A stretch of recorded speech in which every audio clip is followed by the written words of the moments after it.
آج علم و ہنر میں جو موضوع میں نے چنا ہے وہ موضوع ہے ہماری ذہنی الجھنیں اور پریشانیاں، ہم ان پر کیسے قابو پائیں۔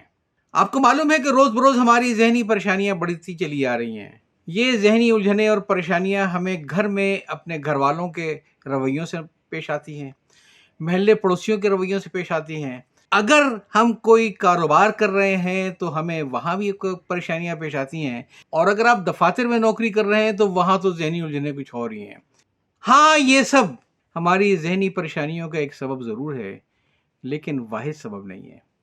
اصول ہے 80-20 کا، یہ مینجمنٹ کا اصول ہے، اور اصول یہ ہے کہ ہماری جتنی پریشانیاں ہیں اس کا سبب 20% وہ واقعات ہیں جو ہمارے ساتھ پیش آتے ہیں، 80% ہم خود ہیں۔